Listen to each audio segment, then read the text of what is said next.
which is which has got applications in all the domains, not only in electronics and IC fabrications and all the transistor fabrications, but in sensors domain also.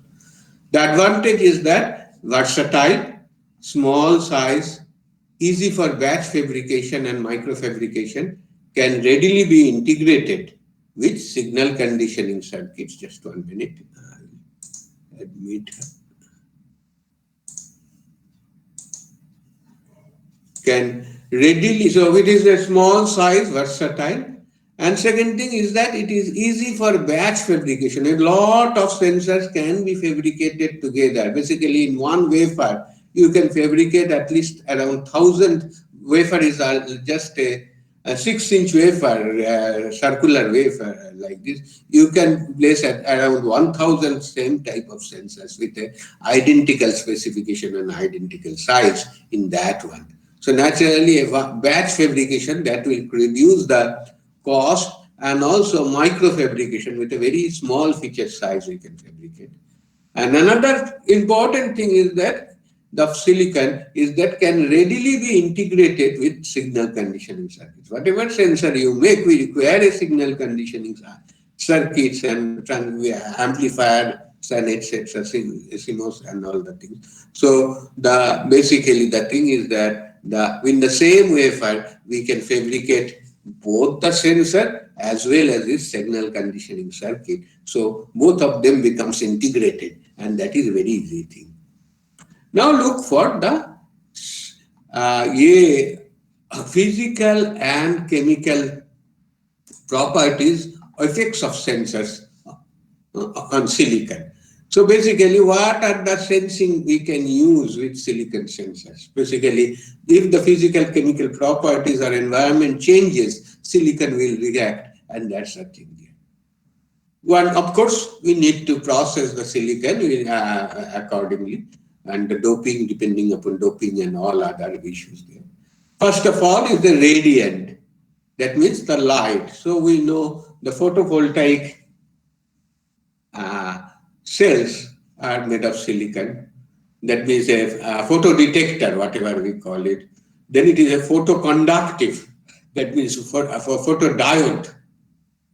Or rather, photoconductive is basically a light detecting resistance. First one you can say it is a photodiode, which light converts to voltage, and photoconducting is the light detecting resistance. The resistance changes with the light. Just 1 minute.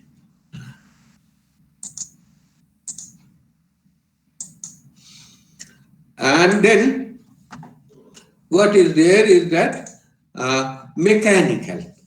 Mechanical silicon can behave as a mechanical sensor. First of all, we can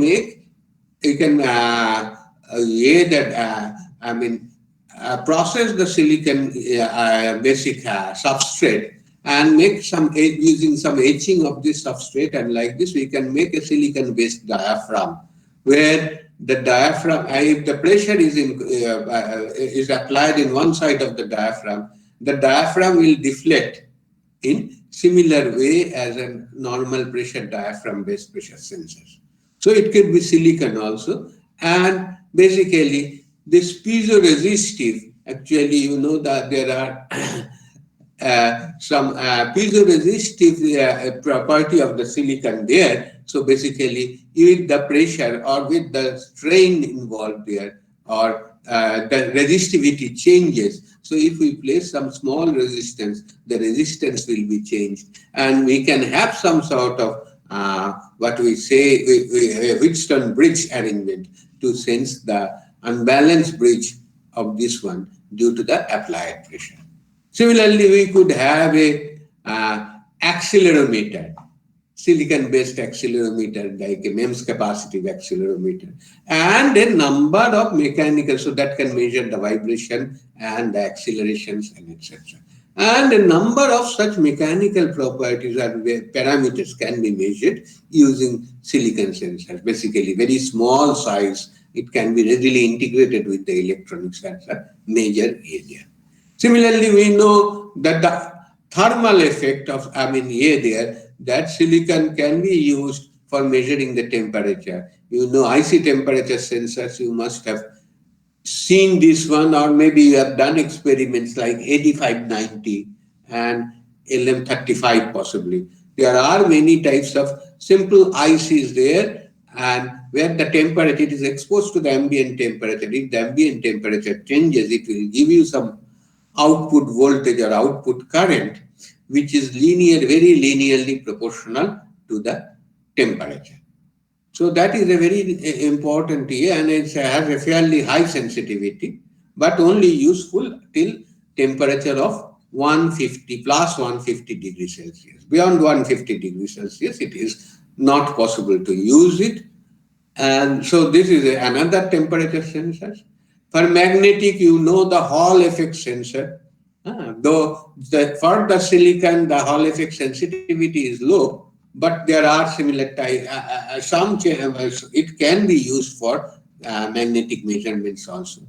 Another one is the magnetoresistance. Depending upon the magnetic field, the resistance of an element, of this silicon-based element, can change. Similarly, we call it, for the chemical, we call it ISFET, ion sensitive field effect transistor, or ChemFET, chemical sensitive field effect transistors. We will be discussing those things afterwards, like this there. But what is there is that it could be sensitive to hydrogen ion concentration or oxygen ion concentrations and many other like this there. For example, we can have some sort of area pH sensors with this one, and these are just, you put a small drop of air liquid there, and it will be able to give you some output voltage and indicate what is the value of pH. You can have some sort of use and throw type also, very small size and very low cost, this type of sensor. So definitely silicons can be used. You can see all the, at least the 5 I have given you, and more I think we can make it, and this is a silicon type sensor. But silicon, we'll come to it. Okay, we'll discuss with it afterwards. Next is coming to be next we will coming to the ceramic materials. This is another materials which this is another group of materials, ceramic materials. A lot of research is going up, lot of new materials are coming up, and lot of applications are there. Ceramic materials can be used for sensing using several properties. One is called a piezoelectric effect, another is called ferroelectric effect, another one is a pyroelectric effect. Of course, I'm just discussing only one type of there. These are similar to your piezoelectric effect there. Other ceramic materials are also there, which will be there. We may discuss afterwards there. So what are the difference of this one? We know the piezoelectric effect is basically, if we apply force, there will be a charge induced in it there. That is what we call it, a piezoelectric effect. So if we apply, it converts the pressure or force signal into an electric voltage output, or like this there. Obviously, it has got some signal conditioning circuit, some problems, and etc. there. Ferroelectric, so quartz is a piezoelectric material. Zinc oxide is a piezoelectric material. Even barium titanium, not barium, and similar, and some Rochelle salt is a piezoelectric material, and like this. But there is another type of material which is called ferroelectric material, or ferroelectric effect, or like this. So piezoelectric effect is mostly based on this natural property of the materials like this there. But ferroelectric effect is applicable to some materials which are basically this they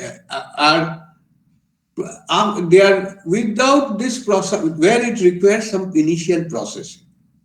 Before processing, this material do not have any property of sensing force or converting the pressure or this one into electrical signal. But whenever you process that materials, then it will be acting like, and afterwards it will be acting as a similar as a piezoelectric sensor or piezoelectric transducer there. So this ferroelectric effect, I can say that we need some processing, but after that, in fact, its sensitivity, whenever in use, its sensitivity is far more than the piezoelectric materials like quartz. You will, if you go through it, that mostly popular these piezoelectric effect crystals are like this. They are sensors. We use lead zirconate titanate. And in short, it is called a PZT. This is the formula, but the proportion of zirconate and titanium, this may vary slightly, like this. PZT is one of them. Lithium niobate is also another one. And barium titanate is also another one like this. What we require is that basically they are all applicable for crystal structures. These all materials are crystal structures and like this. But some applying some external voltage and heating the material, then it requires, then cooling it, we can introduce some properties in it which will be effectively useful for measurement of force. What are they? Say suppose it is what lead zirconate titanate or barium titanate or lithium niobate. What is that? It is you apply, you keep it like this there, I mean the crystal, and you heat it above its Curie temperature. And doing that one, after heating it, you apply some high voltage DC field. That means you expose it to some high voltage DC electrical field there in one direction only. So from one direction, we'll have to apply some force from say top to bottom or like this there, I mean electric field. At the same time, you cool it very slowly. You cool the crystal very slowly there. Once it is brought down, the temperature is brought down to the room temperature. What will happen is that they will retain some charge or like this there, and after that they can, once your processing is complete, it will be working in a similar manner as a piezoelectric material. So if we apply force, it will generate some charge will be induced in it and generate, we can say, generate electricity. The theory, I think it is available in some books and etc. But right now, all the things is very difficult to speak. And also, I am not a material man, so it's very difficult to tell you. But this happens like this. Another one is a pyroelectric effect. Pyroelectric effect is similar to a piezoelectric effect, like this there. And what is there is that if this crystal is exposed, some light is absorbed in it. If some light is absorbed on it, this light will be similar way of a photodetector or a photodiode. It will induce some charge. Light will bring in some energy, and that will induce some charge, and that will cause you some voltage output. So as a photodetector also, you can use these pyroelectric materials, and one of them is basically zinc oxide and sensor, and one is a lithium niobate. These can act as both as force or pressure sensor as well as the light intensity sensors. But the problem with this piezoelectric crystals or the ceramic materials are that they cannot be integrate. I mean, basically, what we can say first thing is that silicon does not have any pyroelectric property. That means if we do some apply pressure on silicon or like this, there it will not generate electricity or like this. So charge will not be induced in this one as such. Another problem is also silicon cannot be readily mixed with these ceramic materials and etc. to do the things. But at the same time, for integration for processing of the signal, we require this silicon there. So this such property of the piezoelectric or pyroelectric property may be added by depositing a layer of pyroelectric materials, a layer of piezoelectric materials on crystalline silicon. That means we have some silicon and over which, say, suppose the zinc oxide. We make a paste of zinc oxide, I like this, and I just deposit a small layer of a very thin layer of zinc oxide on the piezoelectric material. Then we can have this sort of charge sensitivity or this sort of force sensitivity. We can have this there. So basically silicon in that way, that is not a very easy process, but in this way the integrated circuit. So we have the ceramic material to signal, to sense it, and as well as the silicon to process the signal, and both of them integrated as IC, we can have it. One example what we do is that deposition of zinc oxide layers on a silicon structure in SAW device. SAW is surface acoustic wave sensor. So some sort of surface acoustic wave sensor has come up, and which can be used for pressure sensing, mass sensing, and many others like this there. So where we use the zinc oxide, which is a piezoelectric material, and on this silicon structure, and then it can be used on this one. So surface acoustic wave sensor, which is also very interesting way, we'll come across and we'll discuss it afterwards there. Now we'll go for some other materials. Metal oxides. Metal oxides is that zinc oxide, tin oxide, aluminum oxide, titanium oxides, and like this. These metal oxides are very extensively used for different types of gas, like, and also humidity. For example, humidity is the aluminum oxide we can use for measurement of humidity. And similarly, the oxygen gas sensing can be used some zirconium oxide. This is the material there. And several gas sensings, inorganic and organic gas sensings are like this.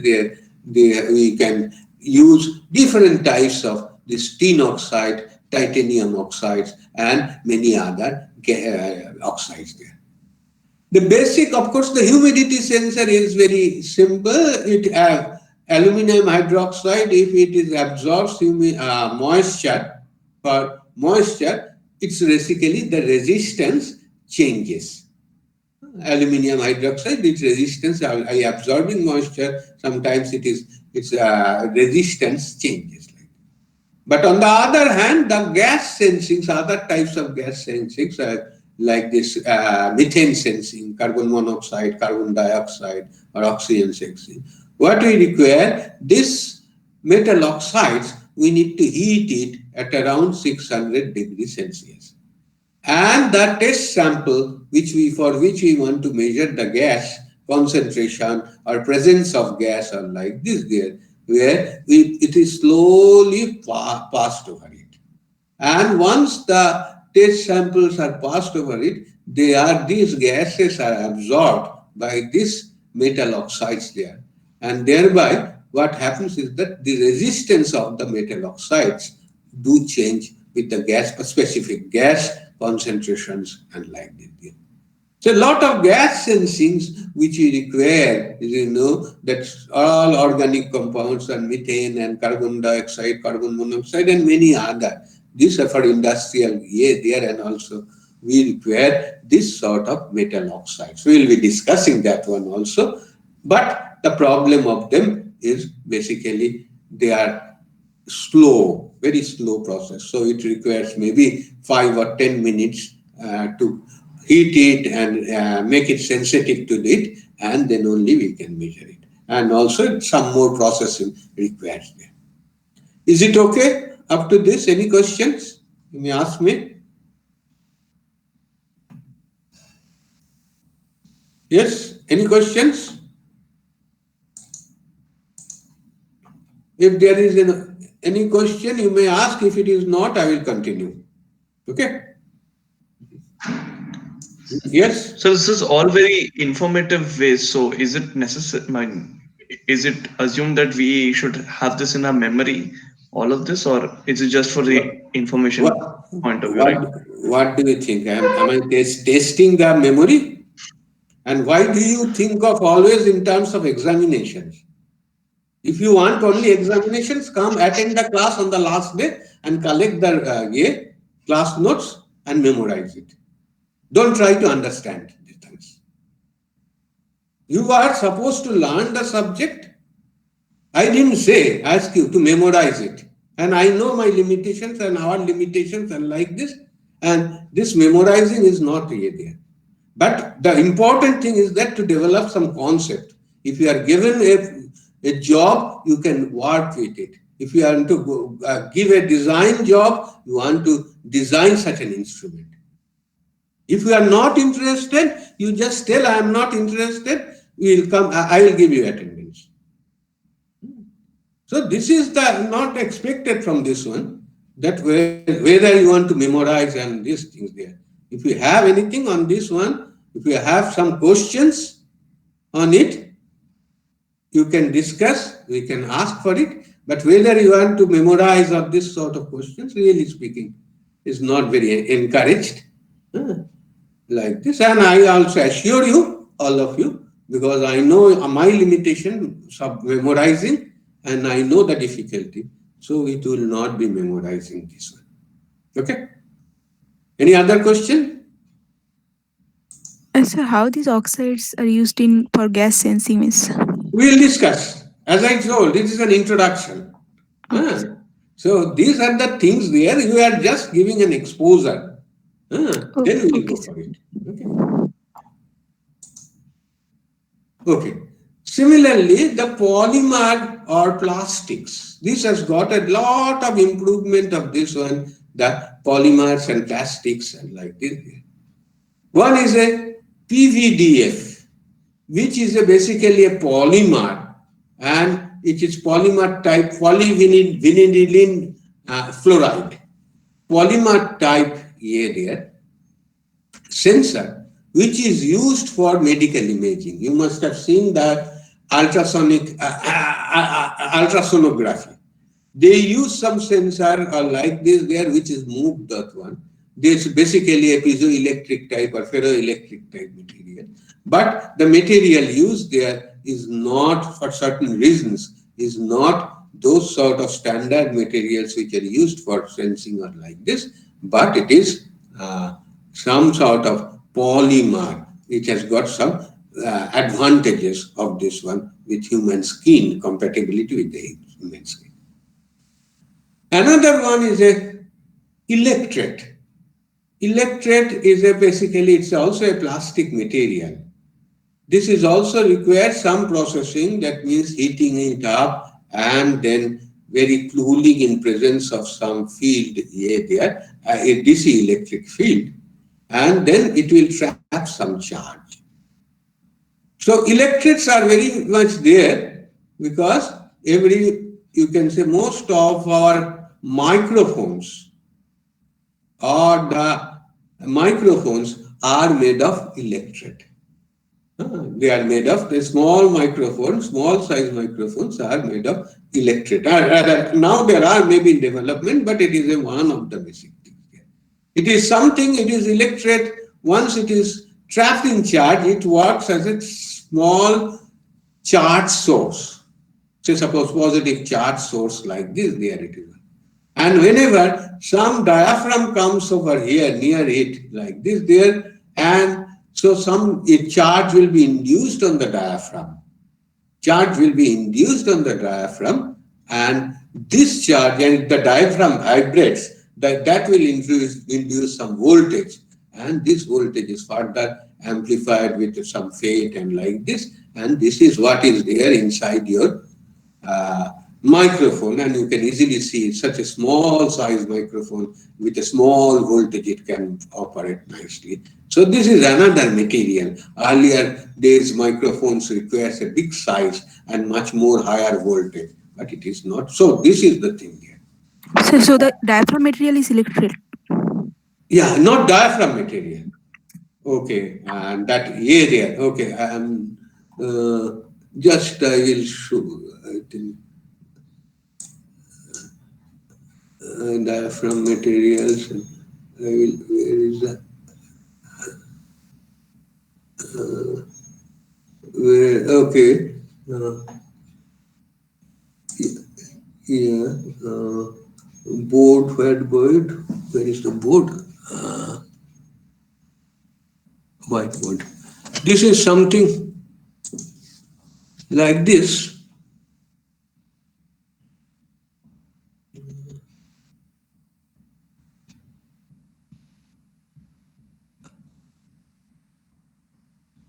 I will see that one. That what is, where is the whiteboard?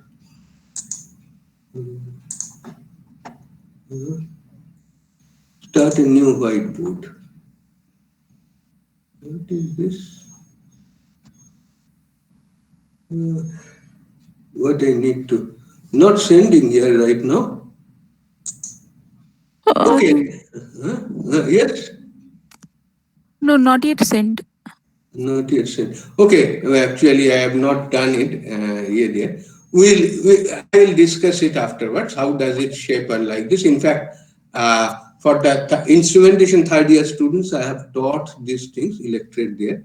You can share if you have, or otherwise tomorrow, next class, before the next class, I will give you a basic idea of what is electrate and with the diagram. I will send it like this. Okay, sir. That is there. But Sir, in the previous slide, there were two terms that I actually kind of searched: the ferroelectric as well as piezoelectric, right? So I haven't found a lot of difference between the two. So could you please as I told, the quartz crystal. Quartz crystal is that you take any quartz crystal, you apply some, and over which you deposit some layers of there, the metallic layer to capture electricity, and you apply force, and then it will be generating some electric charge there, it will be charge generated there, and overall what will happen in a voltmeter, you connect it, you will measure voltage. You will get some voltage. That is basically a piezoelectric effect. You can see is that your gas lighter in your house.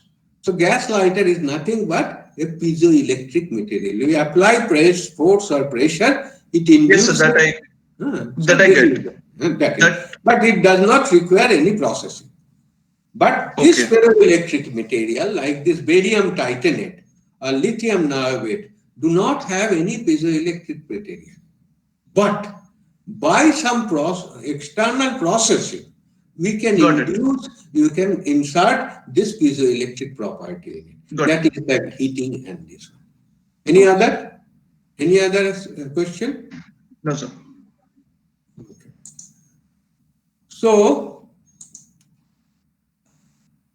So these are the PVDF, and then it is electrate and the polymer sensors for detection of enzymes. You know, nowadays different enzymes we measure it, and there are several polymer sensors. Next is that, next is that other types of semiconductors, because silicon is not only the semiconductor, but cadmium sulfide, indium arsenide, gallium sulfide, they can be used for radiation detection and other, say suppose alpha ray, beta ray, and like this detection, and many other applications. Even Hall effect also, transducer, it uses indium arsenide or like this. Okay. Next is basically a thick film and thin film material. Basically, it is not exactly a complete material, but it is some sort of deposition technique. Deposition of thin layer of resistive, piezoelectric or semiconductor or magnetic materials for the sensitive substrates. These layers often display the same effect as bulk semiconductors can easily be combined with electronic circuits. Few examples are thin film nichrome strain gauge. You know the strain gauges, the nichrome strain gauges, are that over some impregnated paper we deposit some thin layers of nichrome, and that is called a thin film. And thick film is a thermistors. And even those things, those who have seen, you might not see in your old tape recorders, there was a tape ribbons there, which was storing the things there. This nickel iron head of this one to extract data from this one is basically thick film there. The difference between thick film and thin film is simply one is thickness is 10 to 15 micron, and one is if it is less than 10 micron, it is film. Similarly, optical fiber based sensors. Optical fiber based sensors are used. Basically, you must have seen the optical fiber or now there. They are very important applications because they are chemically insensitive. Very harsh environment, you can have it. Explosive environment, they can use there. And you can measure temperature, strain, velocity, current, voltage, and magnetic field. So these are the things there. And obviously some newer materials are coming, which is one is the shape memory alloys, one is carbon nanotube, graphene oxides, etc. Lot of materials are coming. So I was thinking that I will give a basic idea about of shape memory alloy. But before going to that detail, I think let me show you some video there. That would be possibly make it more interesting. Just I'm not sure how to show it.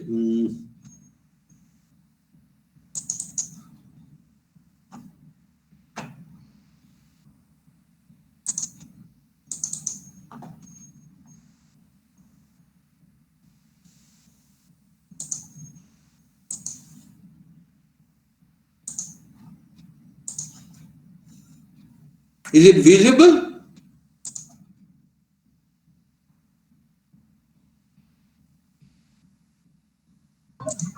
Is it visible? Yes, yes, sir. Okay. Then see some things there. Some movement activities.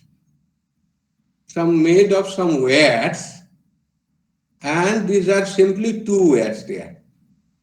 And there are multiple number of these wires are shape memory alloys, and this multiple number of wires, and they are passing some currents through it, and basically you can generate several types of motion there.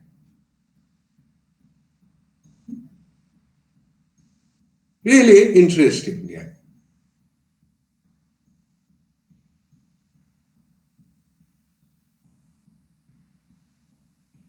Just you see the wires are there, and these connected to that one, and there are several shape memory alloys. Basically, what is it? Once the current passes through it, sorry.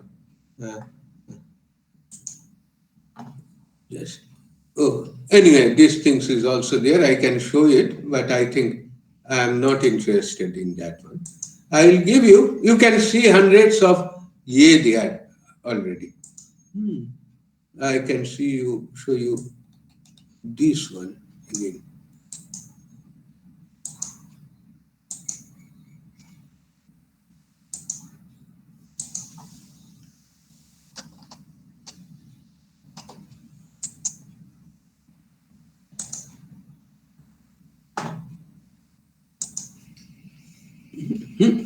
What happened? No, I didn't want this one. Is it the same? Okay, let us see. Okay, let's see. No, I think not this one I wanted to show. Let us see. Just a minute, please.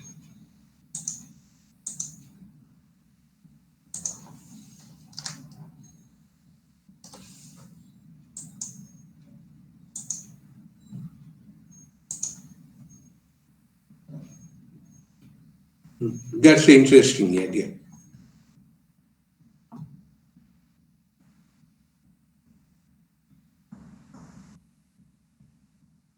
Just you see this balancing act. What we are doing is basically using some wires attached to it. By controlling the current through it with the shape memory alloy, we can do the balancing of it there.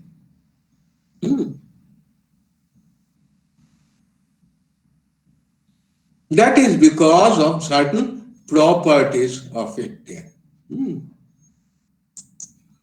And last one possibly. Is it the same?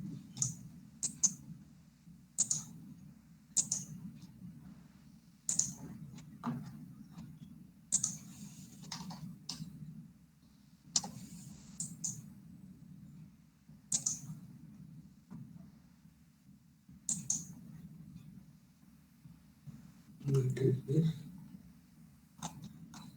Okay, I will show you. This is a nickel titanium alloy.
I think that is.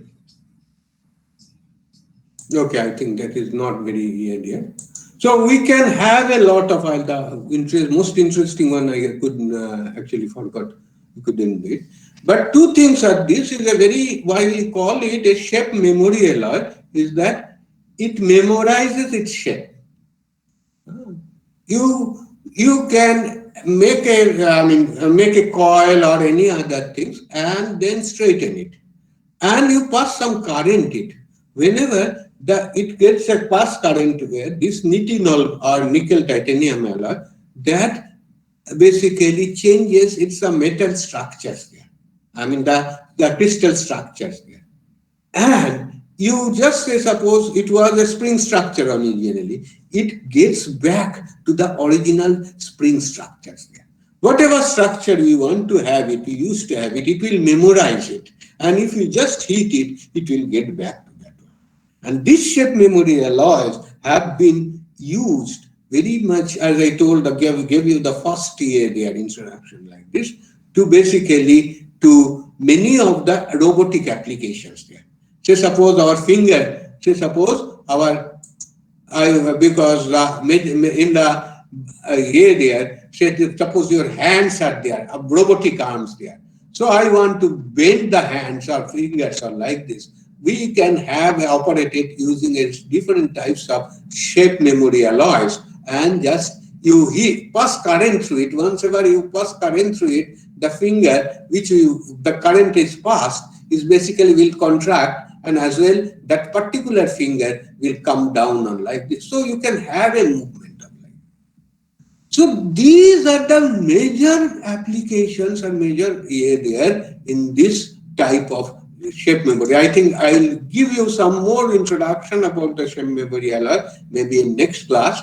I think because the time is not basically theory of it like this. Also, I can show you last one, that is a position control. Actually, it is there in our power electronics lab, and you can use it and like this, the position control of a shape memory alloy there. So basically, it is a pulley. There is a counterweight that is called a load here. I put some weight over there, and this is some shape memory alloy there, which is wound over some, I mean, passes through some small ring or like this, and through which what is the current wave passing through it. Okay, and this one. So what will happen? So suppose I put some load there, then what will happen? And there is no current.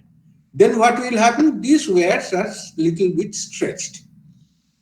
And now if we pass some current through it, what will happen? This basically, this wire will contract, as I told, that whenever it is heated, it will contract. And this contraction may be 40% up to. So this will contract, and if it contracts, so that will cause some force, and that will move up the load upward or like this. So you can move up the load upward, and basically it can be bent as a position control systems. You may have some pulley, and we can have some sort of what we can optical encoder there, and which can measure some position here of the angular position of this one, and based on which ADC and this reference train and DAC and this controller there, we can have an amplifier circuit. And basically, if we want to lift this load by 1 centimeter or 5 centimeter or like this, by controlling this one, we can have some exact position control. This was made by some MTech students long back, but the basic setup is available. So naturally, this memory, possibly shape memory alloy, I guess we have not heard of it earlier. And these are the newer materials, and they have really made a big change in our instrumentation and actuations and like this there, and here we'll have it. So naturally, newer materials are coming there. So I think a little bit more of shape memory alloy, I will discuss it afterwards. But basically is that if we have, it retains the shape, it memorizes the shape. Even if what is its present state or like this there, you heat it, and then it will regain that earlier state, and by memorizing this. So this is a very important one, and where you can use for robotics and etc. So unless there is this shape memory alloys, because it is a very small, size, lightweight one, and that has basically, you can see it like this, the weight of the actuator the moving system has come back to a very small weight here. Earlier, what we used to do is that we used to connect a DC motor or stepper motor like this, which has got a much more weight. But here, you see shape memory alloy, where is hardly any few grams weight like this. So these are the things there which we have the area. I mean, we are coming newer and newer techniques are coming, newer materials are coming, and these are basically what we wanted to say about material. A little bit of material study is one of them. I'll come to this one whenever we go for chemical sensing and other things there. But as we have told the scope of this one, next class onwards, we will be discussing about the modeling technique, because the modeling of the sensor, because I had given the basic block diagram of how to do the things. The modeling of the sensor is very important. What are different techniques and what are the challenges? I will try to speak about those things in the next class. Any question, quick questions? Yes? Anybody?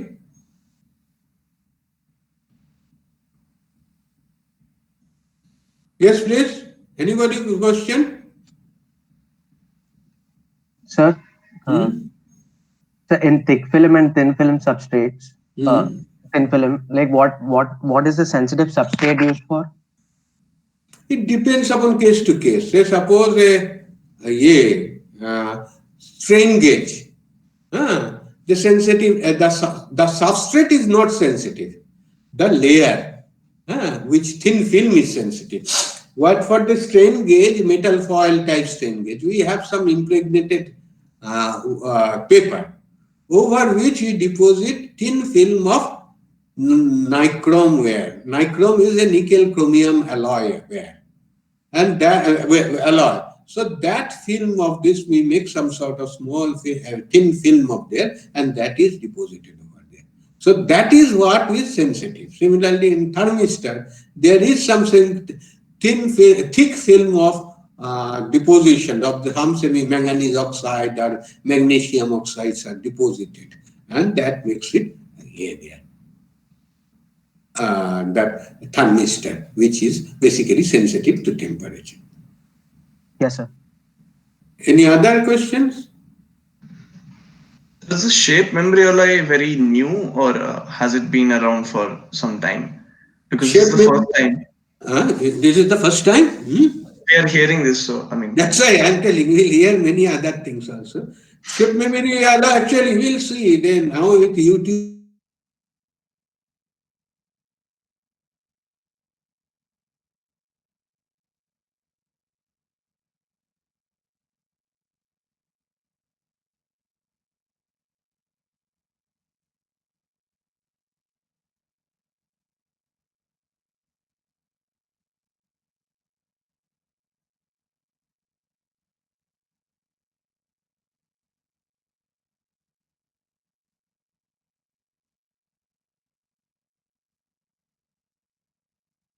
They are leap forward in the development of the newer materials. That makes it very challenging and very interesting area. Any other question? If you have class, you can leave, or otherwise, if you have more questions, you can ask me.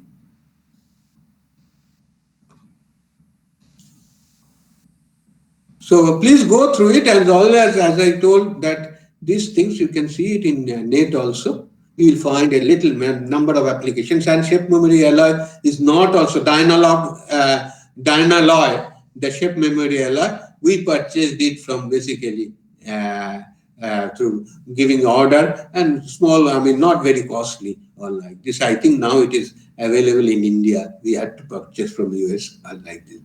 But a number of things can be done in this manner using the shape memory alloy. Okay, then, if it is no more questions, then I will stop here. Thank you very much for the listening. And from next class onwards, we can say these two classes are what we say, the introductory classes. Then we will go for the next class, next year in this one. Most probably it would be in the Blackboard mode. We'll let you know and give the invitation here. Okay? Thank you very much. All the best. Thank you, sir.